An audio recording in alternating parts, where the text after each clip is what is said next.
Кыргыз өлкөсүнүн чек арачылары бүгүн 1-июнга караган түнү Кыргыз-Тажик чек арасынан Тажикстандын бир дронун атып түшүрүштү. Бул тууралуу Суперкейжи порталына өздүк булактар билдиришти. Билдирүүгө ылайык, Тажикстандын 2 дрону Кыргыз өлкөсүнүн аймагына кирип кеткен. Аны чек арачы байкап калгандан кийин ок чыгарган. 2 дрондун бирөө качканга үлгүрүп, бирөө атып түшүрүлгөн. Дрон Баткен районунун Миңбулак заставасына жакын жерден атып түшүрүлгөн. Бул боюнча чек ара кызматына байланышканыбызда маалыматты кийинчерээк тактап берерин билдиришти.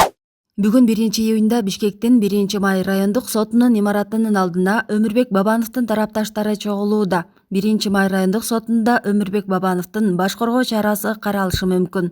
Өмүрбек Бабанов кечээ 31-майда УКМК тарабынан кумтөр иши боюнча кармалган.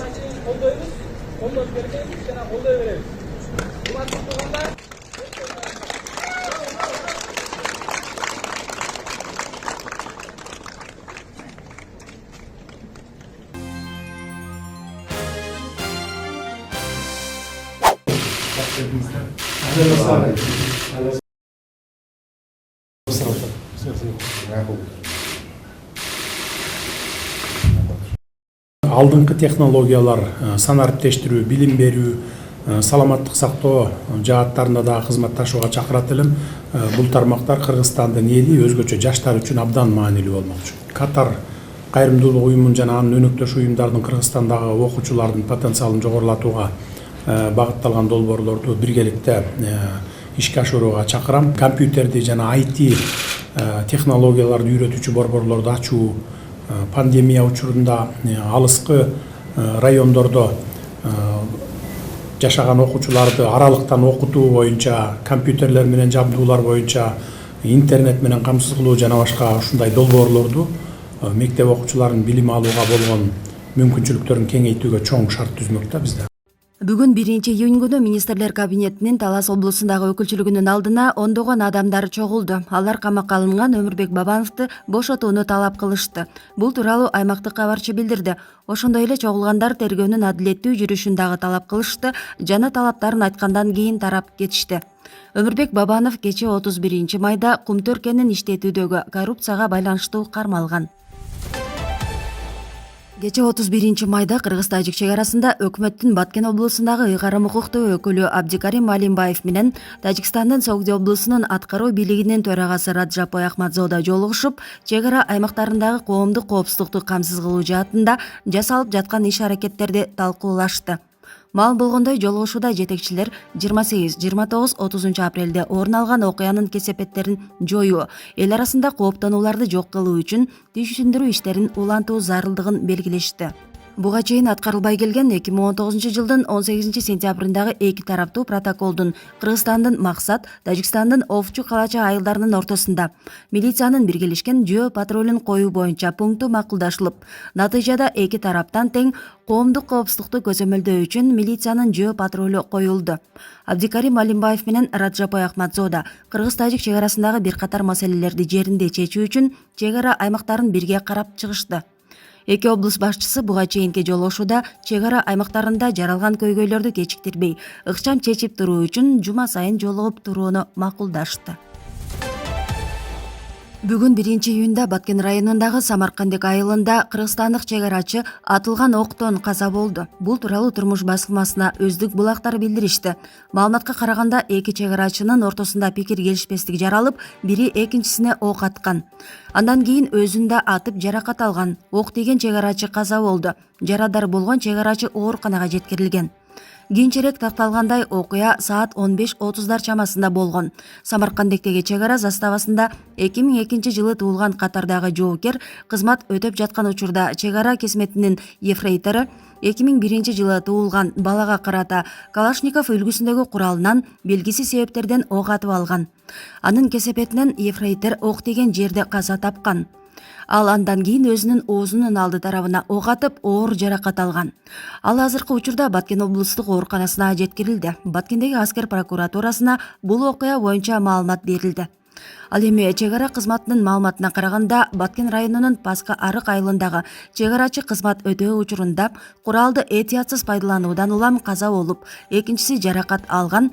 Окуя боюнча тиешелүү органдарга маалымат берилди. Учурда Баткен чек ара отрядынын жетекчилиги бул факт боюнча териштирүү жүргүзүп жатат. Булак турмуш. Жогорку кеңештин экс-депутаты соңку президенттик шайлоого талапкер катары катышкан Бактыбек Калмаматов УКМКга суракка чакыртылды. Бул тууралуу ЖМКлар жазып чыкты. Азырынча анын кайсыл иш боюнча сурак берип жатканы белгисиз. Бүгүн 1-июнда Түркиянын Кыргызстандагы элчилигинин алдында митинг өтүүдө. Чогулгандар Сапат эл аралык билим берүү мекемесинин президенти Орхан Инандыны табууну талап кылып жатышат. Элчиликтин алдына 50ден ашуун адам чогулду. Алар Сапат лицейинин бүтүрүүчүлөрү, окуучулары жана ата-энелер экенин айтышты. 2019-жылы Орхан Инанды уурдалышы мүмкүн деген маалымат келип түшкөн. 2019-жылы УКМК Орхан Инандыга бирөөлөр тарабынан уурдалышы мүмкүн деген коркунуч бар экенин эскерткен. Бул тууралуу бүгүн 1-июнда УКМКдан билдиришти. Маалыматка караганда 2019-жылы УКМКга уюшкан кылмыштуу топтун мүчөлөрү кыргыз жараны Орхан Инандыны уурдап, акча талап кылууну көздөп жатышканы тууралуу маалымат келип түшкөн. Жазык кодексинин 170-беренесинин адам уурдоо негизинде ачылган сотко чейинки өндүрүш ишинин алкагында текшерүү иштери жүргүзүлгөн. Анын жүрүшүндө УКМКнын тергөөчүлөрү Орхан Инандыга бирөөлөр тарабынан уурдалышы мүмкүн деген коркунуч бар экенин эскертишкен. Ага жан сакчы жалдап, коопсуздугу үчүн чара көрүү сунушталган. Учурда УКМК тарабынан Ички иштер министрлигине Орхан Инандыны издөөгө жардам көрсөтүлүүдө деп айтылат маалыматта. Булак Серепкеч. Бүгүн 1-июнь балдарды коргоо күнү. Шаардын борборунда көчө толо балдар. Буга байланыштуу Ала Тоо аянтына балдар чогулуп, фонтанда ойноп, сууга түшүп жүздөрүндө кубаныч тартууланып турган учур. Жайдын аптаптуу ысыгын балдар сууга түшүү менен башташты. Мени суракка Акылбек Жапаров менен алмаштырып чакырып алышты окшойт. Жогорку кеңештин депутаты Рыскелди Момбеков УКМКга сурак бергени келди. Ал суракка чакырылышына таң калып жатканын билдирди. Мен өзүм таң калып жатам. Мени эмнеге суракка чакырып жатышат? Акылбек Жапаровду чакырам деп, адашып мени чакырып албадыбы депчи, Кумтөр боюнча кымындайда бир ишке аралашкан эмесмин. 2003-жылы Кыргызстан өз үлүшүнөн ажырап калган. 2009-жылы өз жеринен ажырап калган. Мен ушуга басым жасагам. Комиссия ишин жыйынтыктаганда мен өз оюмду айткам. Комиссия менен толук макул эмесмин деп. Приговорлорду аттап өтүп, переговорлорго барып атасыңар деп. Менин сунушум Кумтөрдү улутташтыруу болчу. Балким ушунун негизинде чакырылып жатам. Эми мага айтышты күбө катары деп. Бирок бул жакка киргенден кийин күбөнү күнөө кылып коюп жатышпайбы, деди депутат. Эки жолу Кыргызстандын келечеги приговор болгон. Бул 2003-жылы, бул 2009-жылы. 2003-жылы Кыргызстан өзүнүн үлүшүнө мындайча айтканда долясынан ажырап калган, 2009-жылы полясынан ажырап калган. 16 000 гектар жерде 46 000 гектар. Мына ушул эки нерсеге мен басым көрсөткөм комиссия мүчөсү катары. Комиссия өзүнүн ишин жыйынтыктаганда мен корутундуга өзгөчө пикиримди жазгам. Мен толук кандуу макул эмесмин. 3 нерсеге каршымын. Силер 2003-2009-га кыйгап өтүп атасыңарды, андан кийинки мындайча айтканда приговорлорду аттап өтүп, переговорлорго басым кылып атасыңар. Бул туура эмес. Бул тандалма саясат. Менин сунушум бул Кумтөрдү улутташтырыш керек деген сунушум болчу. Мүмкүн ошонун негизинде алкагында чакырат. Анан башка мен түшүнбөй турам эмне негизинде чакырып атканын. Бирок айтышты күбө катары биздин бир суроолорубуз бар деди. Анан эми күбө катары кыргызда мындай да баягы күнөө болгон жерде күбө болот. Бирок буяка келгенде күбөдөн күнөө кылып коюп атпайбы? Анан чынчылына келгенде баягы 2003-2009-жылкы келишимдерге аттап өтүп, андан кийинки келишимдерге же болбосо макулдашууга барган өкмөт башчыларын, спикерлерди, депутаттарды камакка алып атканы тарыхты биз бурмалашыбыз керек, Тарых тетиги 2003-тө. 2003-тө 67% биз Кумтөрдүн үлүшүн 33% Сентеранын үлүшүн алмашып, андан кийин да 85 миллиондорго сатып 15-де калган. Кийин анан айтып атпайбы? Сентера бизге добровольно передала 16% акций деп алар бекер бербейт да. 16% берген акция Сентерадан, бирок 16 000 гектар жерди алган, 40 тонн алтын запасы менен. Мына ошол эки нерсе өзгөчө болгон. Анан кийин аз келгенсек ошол 2009-жылы Конституциялык палатанын чечими менен бекитип салган. Мындайча айтканда Кумтөргө жаңы конституция жазып берип койгон. Андан кийин ал жака кийлигиш кыйын болчу. Анан эми азыр менин жалгыз эле пикирим ушул болчу. Соттошо турган болсок, соттошкула, бирок аягында коштошоюк. бирок достошобуз десеңер бул болбойт. Бара турган болсо аягына чейин улутташтырыш керек деген пикирди жазып калтырган болчумун. Анан башка эмне негизи чакырып атканын мен таптакыр түшүнгөн жокмун. Бир дагы күттөр менен койгон алакаларга мен аралашкан эмесмин.